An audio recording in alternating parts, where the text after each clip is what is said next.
Stop scrolling. Put down your phone. I need your full attention. Look at the walls around you. Look at the roof over your head. For 50 years, you have been told that this is your biggest asset. You have been told that buying a home is the safest investment you can make. That is a lie.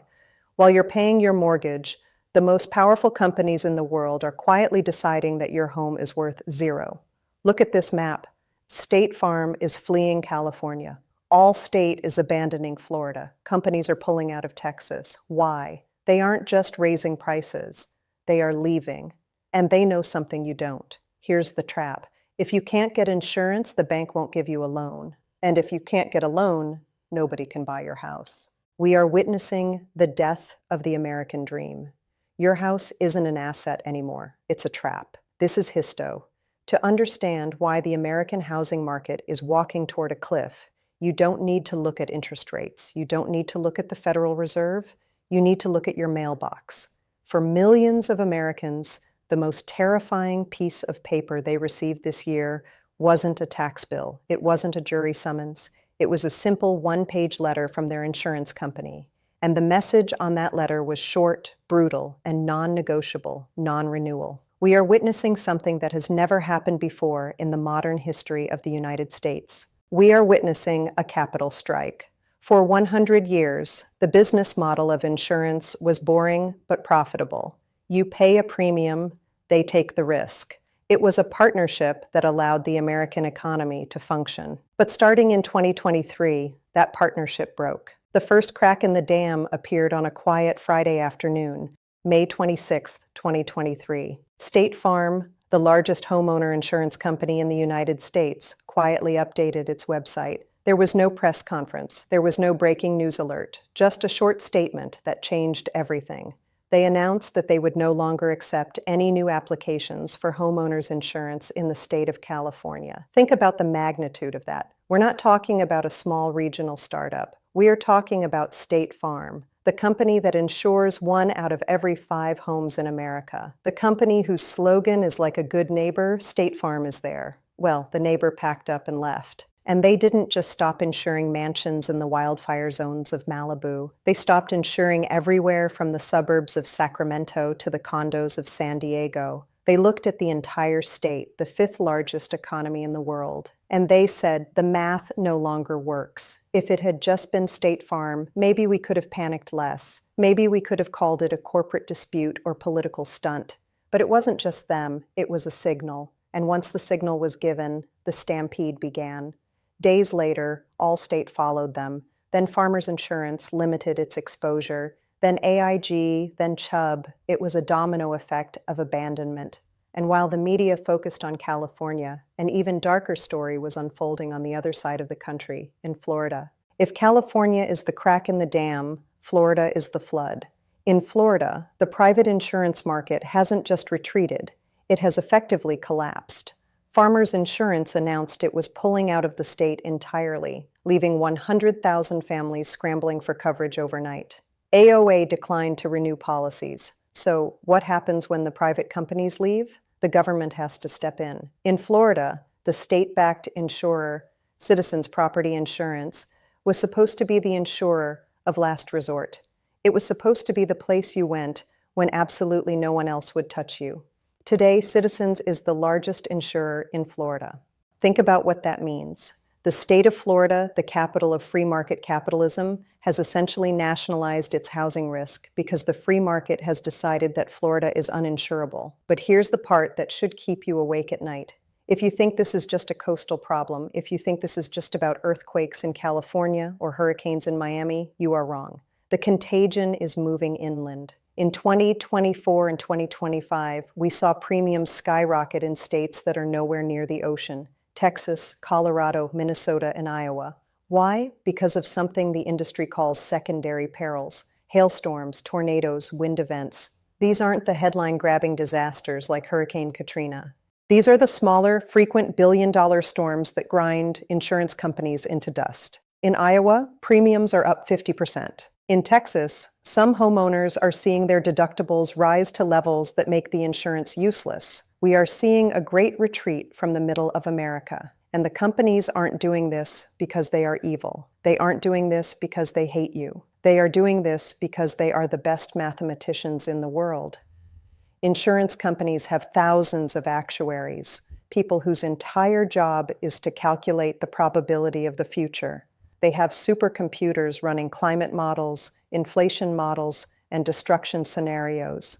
And these computers are all spitting out the same result. The risk is now too high. When State Farm leaves a market, it is telling you something. They are telling you that the premiums they collect are no longer enough to pay for the houses they will have to rebuild. They are telling you that the price of living in the modern world has been artificially low for decades, and now the bill is coming due. But the most dangerous part of this retreat isn't the price.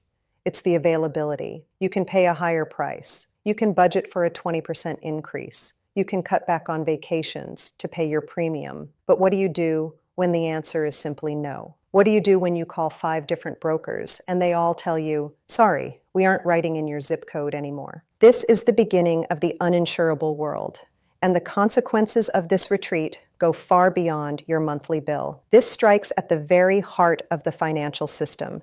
Remember the trap we talked about earlier, the banks. The entire U.S. housing market, a market worth $47 trillion, is built on a foundation of 30-year fixed-rate mortgages. And every single one of those mortgages has a clause in the contract. Paragraph 5 of the standard Fannie Mae mortgage contract states clearly, borrower shall keep the improvements now existing or hereafter erected on the property insured against loss by fire hazards included within the term extended coverage and any other hazards. If you lose your insurance, you are in default. The bank has the right to force place insurance on you, which costs 4 times as much and covers half as much. Or they can call the loan. They can demand that you pay back the entire house. Right now, we haven't seen mass foreclosures yet. The banks are trying to pretend this isn't happening because they don't want to own millions of uninsurable homes either. But the tension is building. The system is freezing up. Real estate agents in Florida are already reporting deals falling through at the last minute because the buyer couldn't find coverage. Properties are sitting on the market longer. Prices in the most risky areas are starting to soften. The Great Retreat is the warning shot. The insurance companies are the canaries in the coal mine. They are the first ones to smell the smoke, and they are flying away as fast as they can. They have looked at the future, and they have decided they don't want to bet on it anymore. So the question you have to ask yourself is this: if the companies that specialize in risk are refusing to take the risk on your house, why are you still holding it?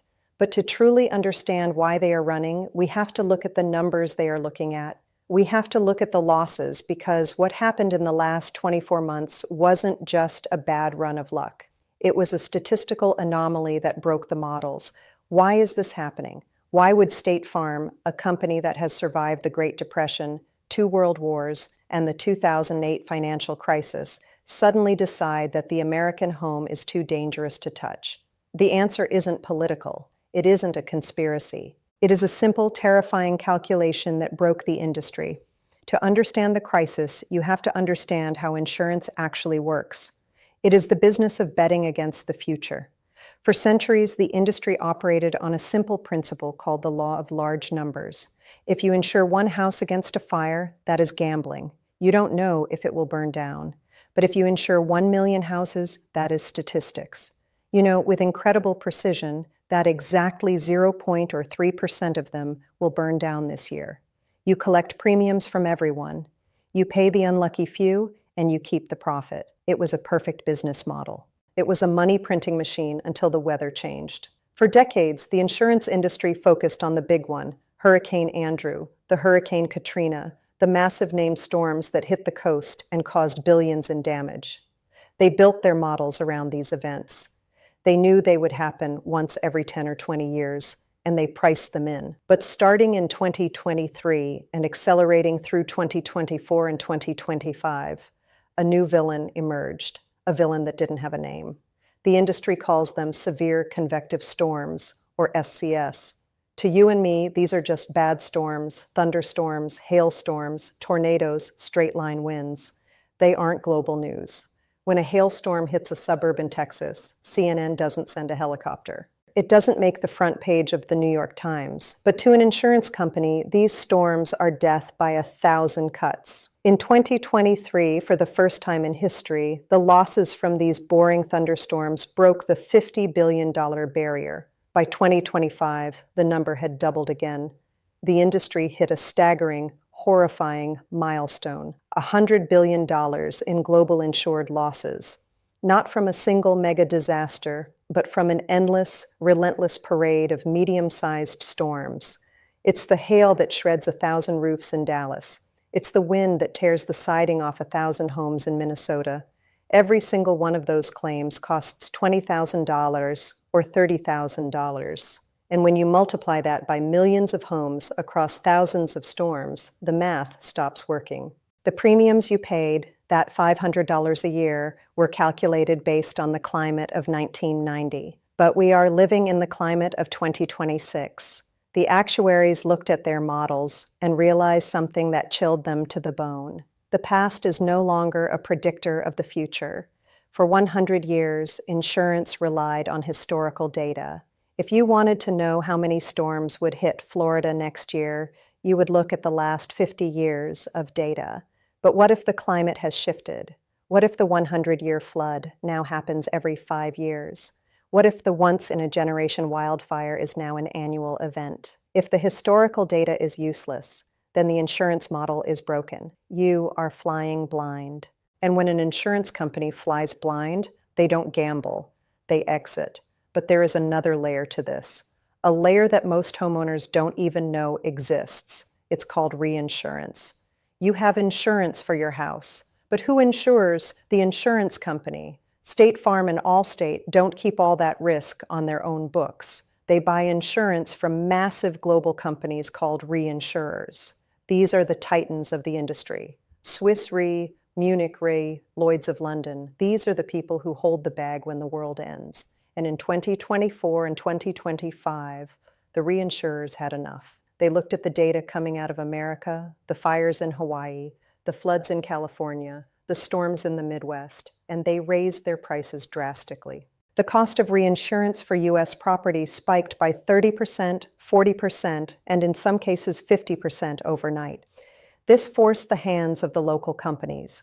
State Farm and Allstate had two choices. Option one, pass that cost on to you, raising your premiums by 200% or 300%, which regulators often won't allow. Option two, stop buying the risk altogether. They chose option two. This is why this crisis is different. This isn't just a bad year. This is a structural collapse of the financial mechanism that makes homeownership possible. Think about the implications of that $100 billion loss. That money is gone. It was paid out to fix roofs, replace windows, and rebuild walls. But for every dollar paid out in claims, the insurance companies need to collect $120 in premiums to stay alive. If the losses keep rising exponentially, the premiums have to rise exponentially too. And that brings us to the affordability wall. There's a limit to how much a family can pay for insurance. If your mortgage is $2,000 and your insurance goes from $100 a month to $1,000 a month, you can't afford the house anymore. The insurance companies know this. They know they cannot charge the real price of the risk because no one could pay it. The real price of insuring a wood frame house in a California wildfire zone is not $2,000 a year. It's probably $20,000 a year. But if they charge $20,000, the market collapses. So instead of charging the real price, they are simply refusing to sell the product. They are telling us silently but clearly that the American way of life, building cheap houses made of wood and asphalt in the path of storms, is financially unsustainable. They are telling us that the discount era is over. Nature is charging full price, and the bill is being sent to your mailbox. But the most terrifying part isn't the storms. It isn't the wind or the hail. It is what happens when this math of destruction meets the math of banking. Because when the insurance stops, the dominoes start to fall in the real estate market. And that is where the true nightmare begins. Not in the clouds, but in the contract. The most dangerous person in this story isn't the weatherman. It isn't the actuary at State Farm. It is the banker holding your mortgage. To understand why, you have to read the fine print of the contract you signed when you bought your house. Buried deep in the standard Fannie Mae mortgage agreement, the document that governs almost every home loan in America, is a small section known as paragraph 5. It reads, "Borrower shall keep the improvements now existing or hereafter erected on the property insured against loss by fire. Hazards included within the term extended coverage and any other hazards." This isn't a suggestion, it is a tripwire. When you buy a house with a mortgage, you don't really own it. The bank owns it. You're just paying them back slowly. And the bank is risk-averse. They lent you hundreds of thousands of dollars based on the assumption that the asset, the house, would always be there. If that house burns down and there is no insurance to pay for it, the bank loses its collateral. The loan becomes worthless. So they don't leave this to chance. The moment your insurance company sends you that non-renewal letter, they also send a notification to your bank. A digital alarm bell goes off in the headquarters of Wells Fargo, Chase, or Bank of America. And this triggers one of the most brutal mechanisms in the financial world, force-placed insurance. The bank sends you a letter. They give you 45 days to find a new policy. But as we learned in Chapter 1, you can't. State Farm has left. Allstate has left. The local companies are bankrupt. You call 10 brokers, and they all say no. So the 45 days expire. And then the bank buys insurance for you. But this isn't normal insurance. It is lender-placed insurance. And it is a nightmare for 3 reasons. First, it is exorbitantly expensive. It typically costs 4 to 10 times more than a standard policy. The bank doesn't care if you can afford it. They simply add the cost to your monthly mortgage bill. Suddenly, your one-eye $800 mortgage payment becomes a $3,500 payment. Second, the coverage is terrible. Force-placed insurance protects the lender, not you. It covers the structure of the house up to the amount of the loan. It does not cover your furniture. It does not cover your clothes. It does not cover your liability if someone gets hurt on your property. And most importantly, it does not cover your equity. If your house burns down, the bank gets paid off, and you're left standing in the ashes with absolutely nothing. Third, and this is the killer, it pushes you into default. Most families operate on a tight budget. They cannot absorb a sudden $500 monthly increase in housing costs. So they stop paying. The foreclosure process begins. The bank takes the house. But this is where the death spiral truly begins. Because when the bank takes the house, what are they going to do with it? They have to sell it. But who are they going to sell it to? This brings us to the liquidity trap. Real estate is only valuable because it is liquid. That means you can sell it relatively quickly to a large pool of buyers. But that pool of buyers relies entirely on one thing, the 30-year fixed-rate mortgage. 90% of Americans cannot buy a home with cash. They need a loan. And as we established, no insurance, large cars, no loan. Let's play out the scenario. You try to sell your home in a high-risk zone, maybe a suburb in Florida or a canyon in California. You list it for $800,000. It's a beautiful house. A young couple comes to see it. They love it. They make an offer. They go to their bank to get a mortgage. The bank approves their credit, approves their income, and then asks for proof of insurance. The couple calls an insurance broker. The broker runs the address. He says that the property is uninsurable in the private market. Or maybe he says, we can insure it, but it will cost $25,000 a year. The couple does the math. They can't afford that. Or the bank simply refuses to lend on a property with such high carrying costs. The financing falls through. The deal dies. You list it again. Another buyer comes. The same thing happens. The financing falls through. Suddenly you realize the terrifying truth.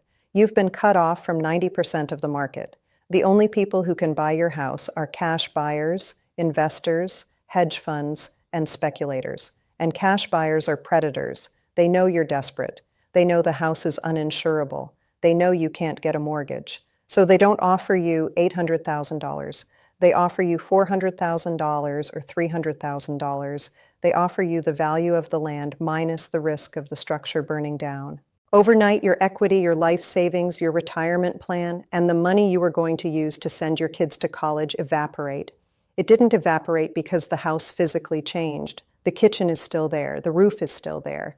It evaporated because the financial mechanism that gave the house its value, the ability to insure and mortgage it, has broken. This is what we call a structural crash. It's not a bubble bursting because prices got too high. It's the market infrastructure collapsing because the risk is no longer calculable, and this contagion is spreading fast. In parts of coastal Florida, real estate transaction volume has already plummeted. The prices haven't fully crashed yet because sellers are stubborn.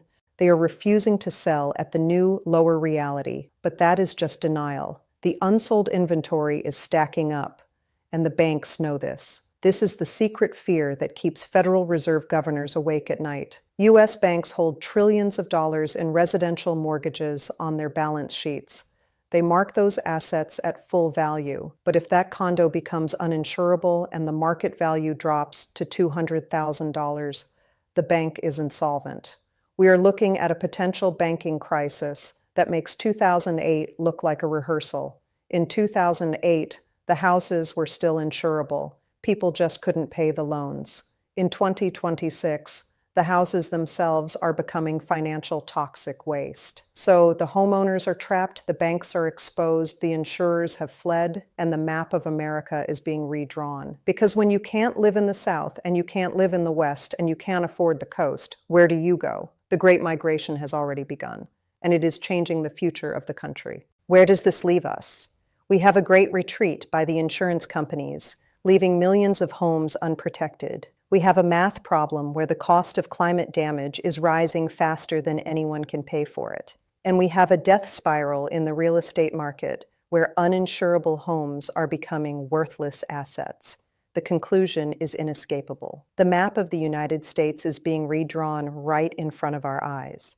Not by politicians, not by generals, but by risk managers. For the last 50 years, the American population has followed a simple trend.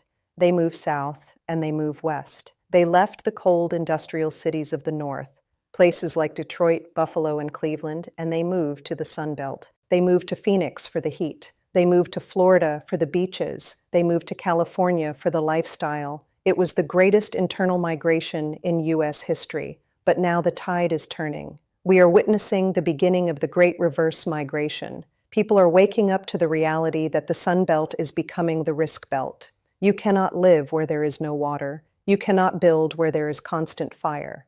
And you cannot retire where there is no insurance. So where do you go? Real estate investors, the smart money, are already placing their bets on the future. And they are looking at places that most Americans haven't thought about in decades. They are looking at the climate havens, places like Duluth, Minnesota, Buffalo, New York, and the Upper Peninsula of Michigan.